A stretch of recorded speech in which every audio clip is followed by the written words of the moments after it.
Morning, this is your Stat Sensei, Mr. Spensei, and this is an exit ticket on the will cover the normal distribution, z-scores, and central limit theorem. Scenario, gotta eat.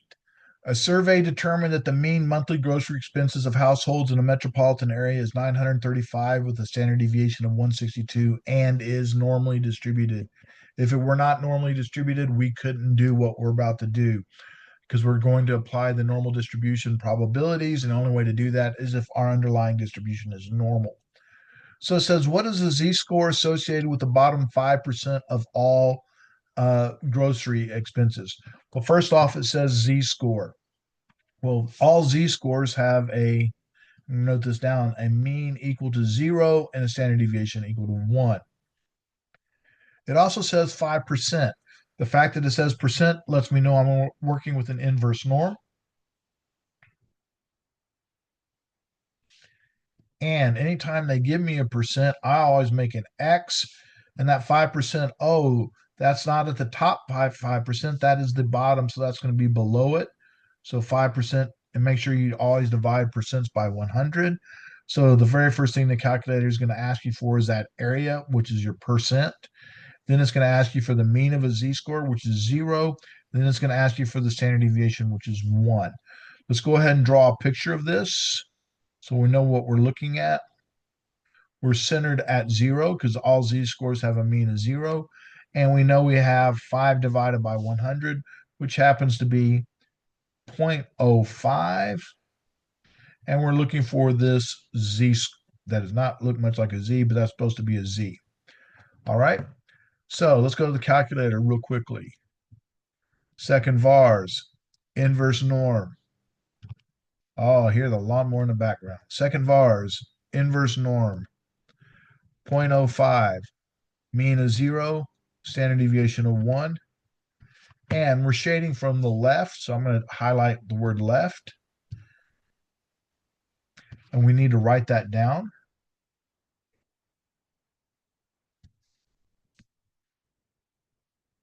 And we end up getting a negative z-score of negative 1.6448. So z equals negative 1.6448. Box that. And there we go. Next thing it says, what's the probability that a sample of 80? So in this case, we have a sample size of 80, has a mean grocery store of less than 750. Well, this comes from the sample, so that means our X bar in this case is 750. If we go back up and reference the top, it tells us the mean is 935, and it tells us the population is 162. All right, so let's draw a picture of what they're asking for. So the picture they're asking for is 750, or excuse me, mean is 935, so that's going right here.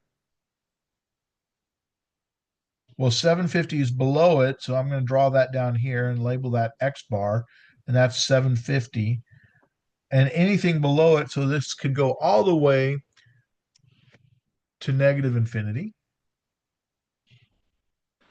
So we're looking for the probability that X bar, because this is an X bar, is less than 750.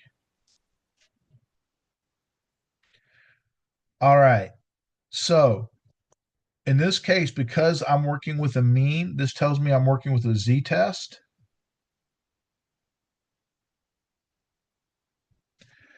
And the calculator, when I go to z-test, stat, test, z-test, press enter, the very first thing it asks for is my mean. So I'm going to go ahead and make the list in the order that I input in the calculator. The mean was 935.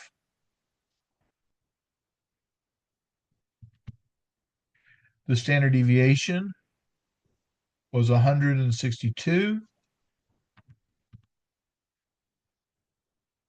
The X bar was 750. That's what they asked. They said, hey, what's probably 750? Right here. The next thing they asked for, they gave us was our sample size. They said it was they said our sample size was 81.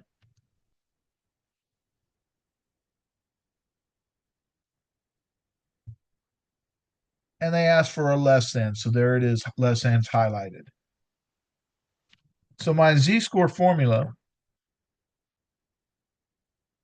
is z equals x bar minus mu standard deviation divided by the square root of n.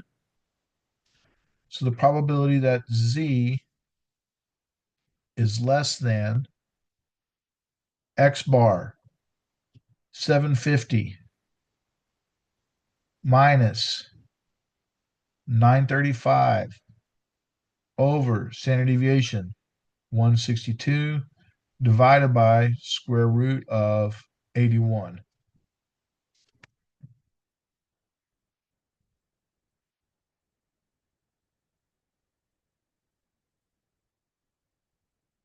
Check that one more time. Make sure I have all that information in there right. Stat test, Z test.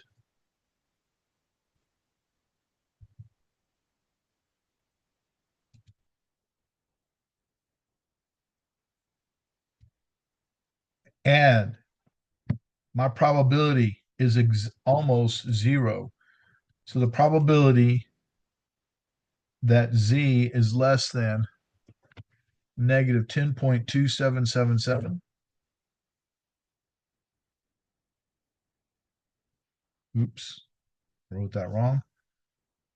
Probability that Z is less than negative 10.2777 equals zero. All right. Anything that's in blue ink should be on your test.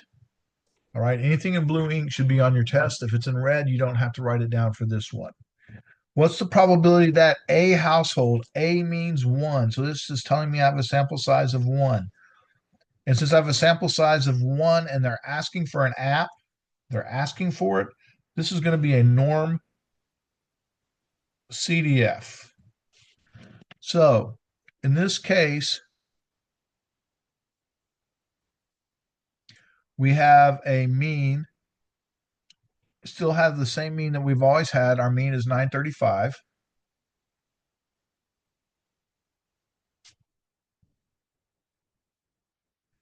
And our standard deviation is still 162. And they said, what's probability that exceeds 1100? Well, here's my mean. This is my X. And it's not an X bar because it's only a single value. And they want to know the probability that it's greater than 1100. Please remember, we're shading to positive infinity. So the calculator is going to go norm CDF. What's your lower bound? Well, the lower part of my shading is 1100. The upper part of my shading is positive infinity. My mean is 935 and my standard deviation is 162. Remember, this is our LUMO. Lower, upper, mean, standard deviation. Technically, that's not an O, that's a standard deviation sign. And when we go there, input our data, second vars, norm CDF, lower bound 1100, upper bound 9 raised to the 99th. That's the largest value the calculator takes, 935. And we said our standard deviation is 162. We end up getting about 15%, equals 0.1542.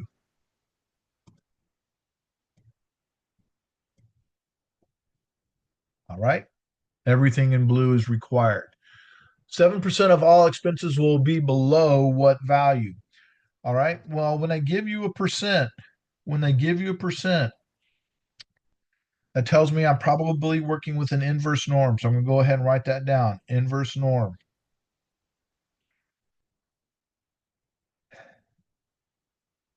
You should label LUMO too. Inverse norm.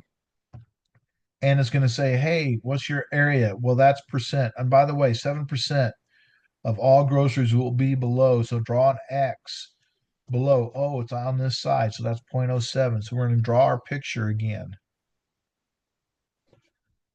We're centered at a mean of 935. This right here is 0.07.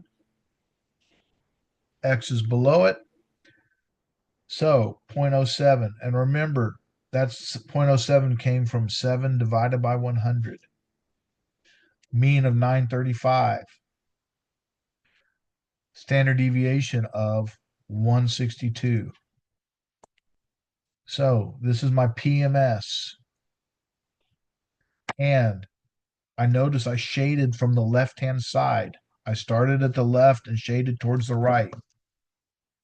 So second vars, inverse norm, area 0.07, mean 935, standard deviation 162 coming from the left. And I get 625.92. So in this case, my X is $695.92. That's how much I expect the lowest 77% to spend no more than $695.92. So about 696 bucks on groceries. All right, 80% of all groceries expenses will be above what value?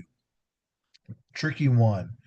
Once again, they gave me a percent, so I know it's an inverse norm. Next thing, it says 80% above. I'll draw my X and I put 80 over 100 because I know it's up there. Because above X, I draw my picture. And here's where it gets tricky. Yes, we're still centered on 935. Yes, we still have a standard deviation of 162. But it says 80% above what value? So if I'm coming from above, that means I'm coming from this side. All right. But this is 50% is halfway. So I have to cross the halfway mark. And my X is right here. I'm looking for that X right there. And this percentage is 0.80. And that came from the 80 over 100. So inverse norm, 0.80. Mean, 935. Standard deviation, 162. This is my PMS. We started shading on the right-hand side. We started at positive infinity, so I need to go ahead and say that this was a right-hand side.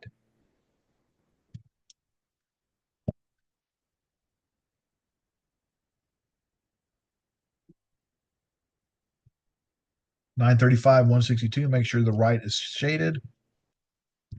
And we end up with $798.66.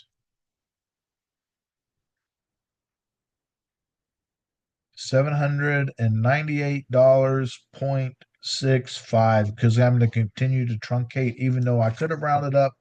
I'm always going to truncate. All right. I sure hope this helps and look forward to seeing you on the next one. Please study for your test. Bye.